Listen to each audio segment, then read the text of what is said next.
biceps. Picking up every little sensation on the biceps.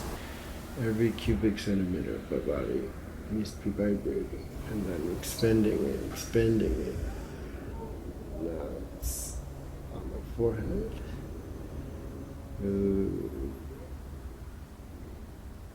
Vibratory sensations down to my balls.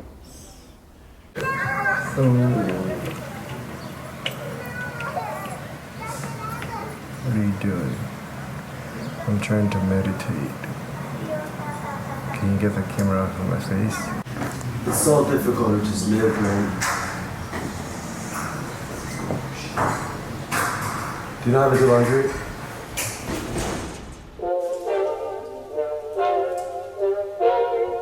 You know, sometimes when I do chores, I feel like I'm Sisyphus. Just like the rest of us, he was given no choice but to be born into this world and complete the chores of existence, like rolling in an immense boulder up a hill only for it to roll down where he gets to the top. So he's like repeating this action for eternity, and I feel like everything we do in the material world is kind of like this, because, you know, it's obvious to me now that the ultimate reality is infinite, but the manifestation of that infinity in the relative human material world is misdirected.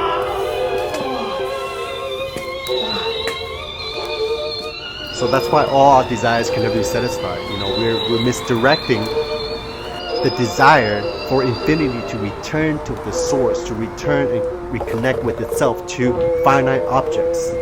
Everything's one. Nothing matters. Whoa!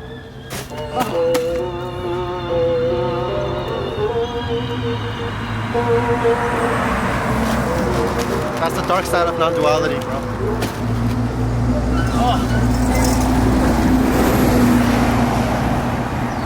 Everything's gone.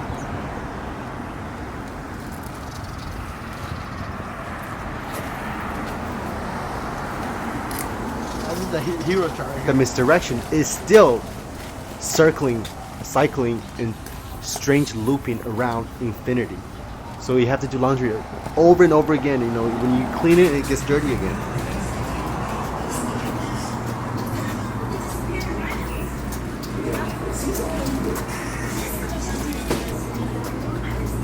One of my favorite places to meditate: laundromats, airplanes, and near construction sites. I made a film called Dirty Laundry, starring my family. I made it in film school, and then when I made it, I was just like last minute thing, and I just like made my dad strip naked, and like I put like Michael Jackson's mask on my little brother and made him crawl around the laundry room while my dad does laundry, and then I made my dad like take his teeth and like smell his plaque and like, put his plaque back in his teeth and twist his nipple 5 times. And I was like going meta with that shit. I didn't even know what going meta was back then. I used to have this mindset. It's just a belief that I thought about it. It's just a belief that life was such a chore. Like I have to wake up in the morning and brush my teeth, and that's such a chore. At that point, I was a anti-nihilist. Anti-nihilism is a school of philosophy that argues that it's better not to be born, because like the whole premise is that there's more pain and suffering in the world than pleasure. If you bring a child into this world, especially like a lot of parents aren't even ready to bring a child into this world, you're gonna inflict more suffering on the child by default than pleasure. And the child didn't ask. None of us asked to be born. You know, if you bring a child into this world, they're gonna get sick, they're gonna get old, they're gonna die. Not to mention, like, they might get deformed, they might have diseases and stuff. The basis of existentialism is like life has no meaning. But then they don't realize that that is a meaning in of itself. Like just saying like life has no meaning. Basically they're disregarding every other meaning in life except for the meaning they have on existentialism. So when you say, as soon as you say life has no meaning, that statement is a label in and of itself. That's the meaning that you're attached to having no meaning. And I can see how like that can really drive you into a vortex of like despair. It's not like I really analyze why I don't think like that anymore. A lot of my beliefs, a lot of my worldview just kind of vanish when I realize that all beliefs are equally untrue. Like they're all just beliefs. Like there's not one school of philosophy or one school of ideas or one school of thought in any school or any branch of philosophy that's quote unquote more true than the other from the perspective of the ultimate reality. Because from the perspective of non-duality or ultimate reality, those are just content. And all the content are equally fictional. Like that's why I'm not as attached to philosophical ideas.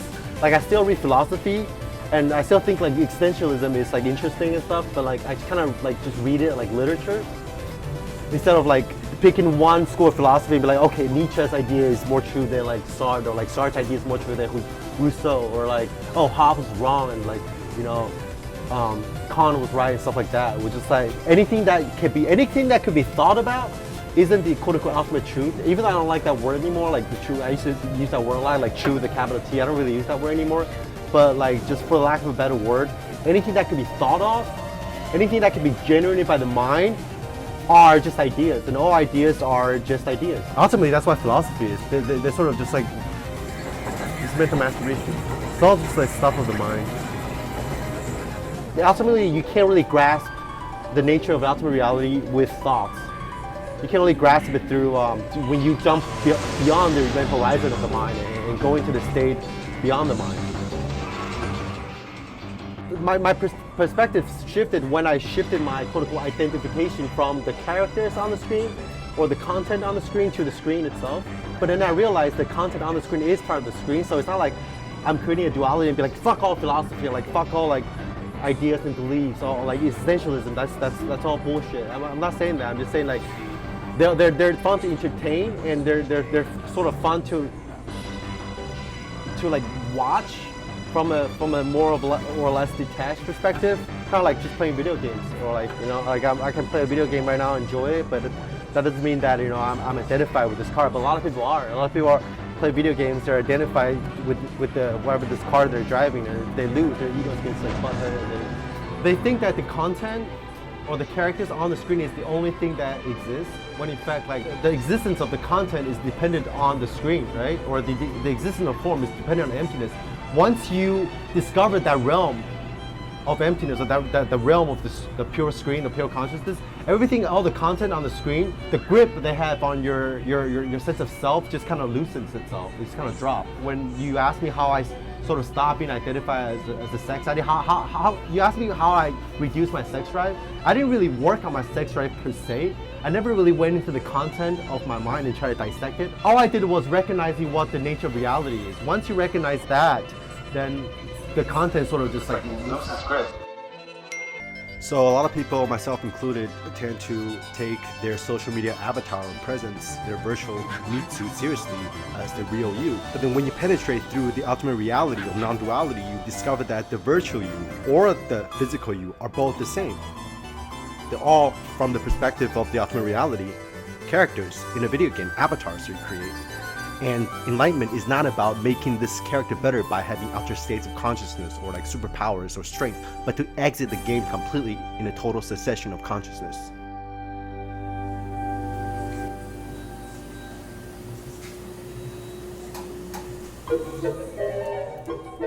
When I film my stories, like I go into this like mini Satori state where I just do it when I see a target, like I see like the next like prey, I just do it. Like if you think about it too much, like they can sense it, you know, there's hesitation and stuff, like there's resistance.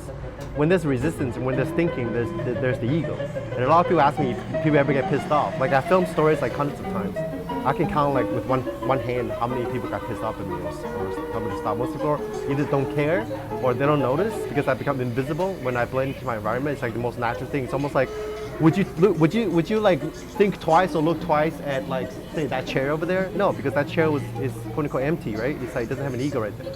When I go into the state of Satori, my ego doesn't get activated. When my ego doesn't get activated, the other person's ego doesn't get activated either, because the whole concept of the ego is that it's a reaction, it's a reciprocal loop. That's why people get into arguments. That's why like the atheists get into argument with like the theists, because both of their egos are activating each other in kind of like a feedback loop. That's the whole process. The self is just a feedback loop.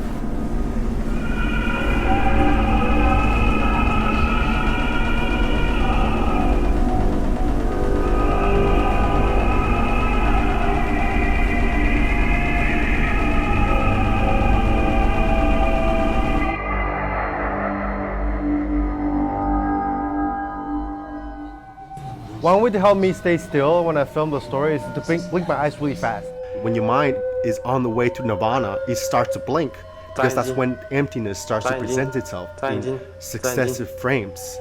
I don't really care about stillness that much because like a lot of people think when they meditate that their goal is stillness. For me, like stillness, peace of mind, even happiness, all that stuff is just byproducts, like means to an end. Like the main goal, quote unquote, is insights. Usually you need to still the mind up to a certain point to be able to receive insights, but to be like still or to like empty my mind was really never really my intention.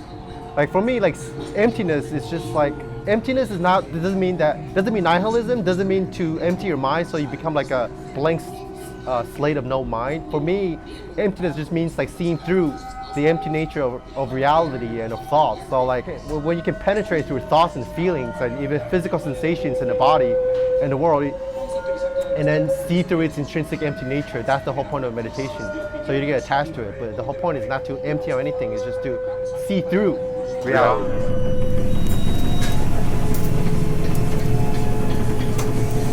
Vipassana literally means to see through, like see clearly. That's the whole point of Vipassana, is to penetrate reality, not to empty it.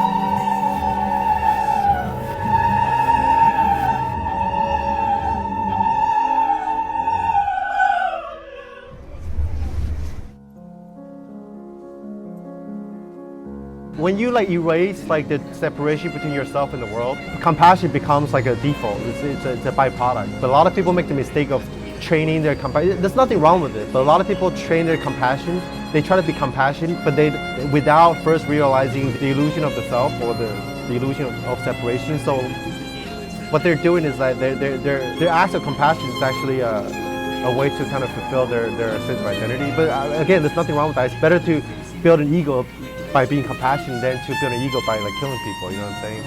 But my point is like when you realize the state of like non-separation or non-duality, all those other states like compassion, like love, they just come naturally. You don't have to like train for them like specifically.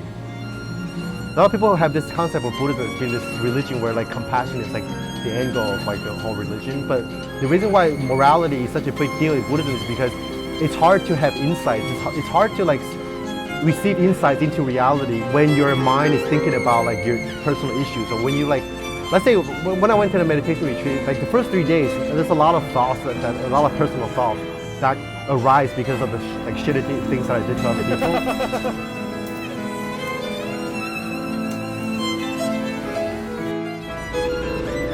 Now I think about it, that's kind of like how I experience reality now. Just like an empty hologram, and then things just arising and passing through me, like that. Thank you.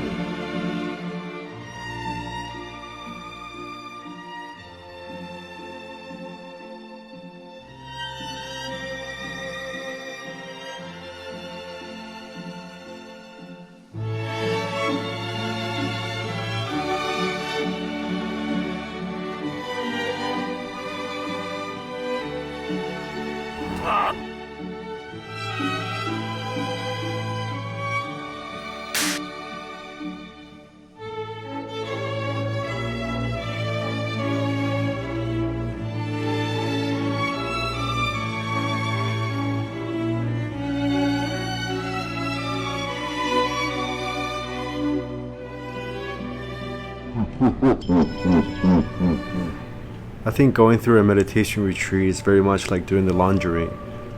You're not really adding anything to reality or your true self, since it's always already perfect. You're stripping away the dust on the lenses of pure consciousness. Awakening or enlightenment is a process of taking away, of deconstructing, not of adding.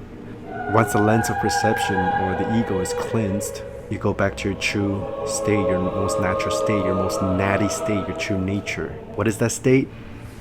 You can't even imagine it, because the imagination, the mind itself, is that lens which needs to be cleansed. The best word to describe natural state is infinity, because what you really are has no depth, no width, no height, no size, no points, no dimension, no smell, no form.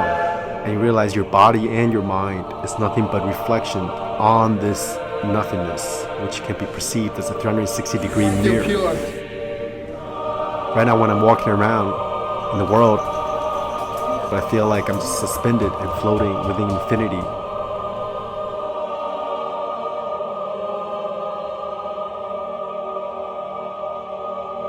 And it feels great.